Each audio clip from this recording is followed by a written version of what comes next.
పోయేటువంటి పిల్లలకి చాక్లెట్లు ఇవ్వటం లాగా మనకు బాబా మనకి ఇచ్చేటువంటి రక్షణ అనుభవాలంతా కూడా. చాక్లెట్ ఇస్తే ఆయన దృష్టి మాత్రం స్కూల్కి పోవటం. మనం పిల్లలకి చాక్లెట్ సైకిల్ కొనిస్తామంటే ఉద్దేశం ఏంటి? స్కూల్కి పోయి చక్కగా చదువుకుంటారని. చాక్లెట్ తినే స్కూల్కి పోలేదనుకో, కొన్ని రోజులు ఆపుతాం చాక్లెట్లు.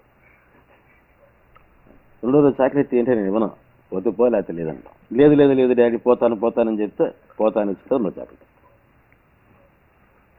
కాబట్టి బాబా ఈ అనుభవాలంతా ఎందుకు ఇస్తున్నావో తెలుసుకుంటే మనకన్నీ క్లియర్ అవుతాయి. ఈ లోపల మనం ఏం చేస్తున్నాం? దాన్ని తీసేసుకుని చాక్లెట్ తినేసేసి గుట్టుగా ఉంటున్నావా? దాంట్లోంచి ఏమన్నా నేర్చుకున్నావా? బాబాకి దగ్గరయ్యే దానికోసంగా మన ప్రయత్నాలు మనం చేస్తామా?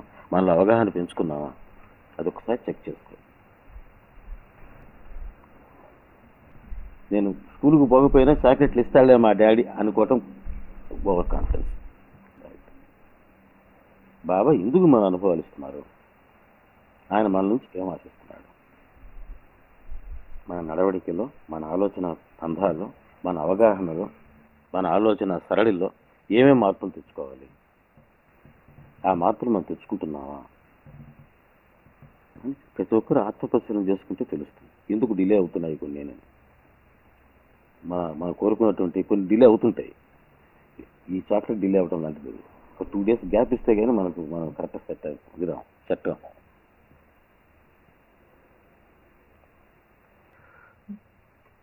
ఏమిటి ఇంట్లో ఆయన మనకి ఎందుకు మన రక్షణ ఇవ్వాలి?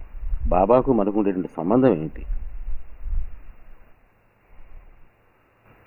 దీని పట్ల మనకు అవగాహన పెరిగితే ఈ డిలే తగ్గిపోతుంది.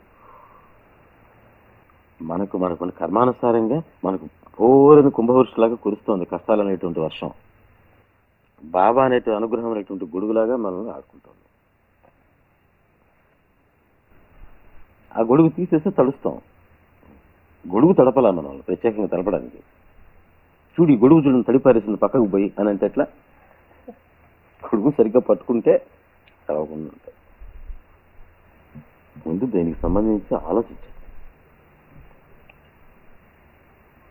మన ఆలోచనే మన కష్టం ఎందుకు వస్తుంది, ఈ కష్టం ఎలా తీరింది, బాబా మన కష్టం ఎందుకు తీర్చాలి,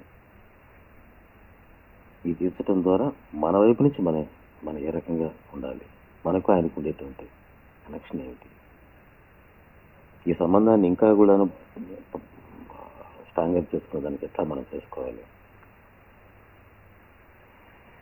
వీటి గురించి ఆలోచిస్తే తెలుస్తుంది. ఈ ఆలోచించేదానికి ఈ మనం పారాయణ పుస్తకాలు ఇట్లా రావటం ఇవన్నీ కూడాను దోహదం చేస్తాయి. కానీ ఒకటే చాలదు, మన ఆలోచన కావాలి. ఈ ఆలోచనల నుంచి మనకు ప్రేమ పుడుతుంది. ఈ ప్రేమ ఉంటే ఇంకేం అవసరం లేదు.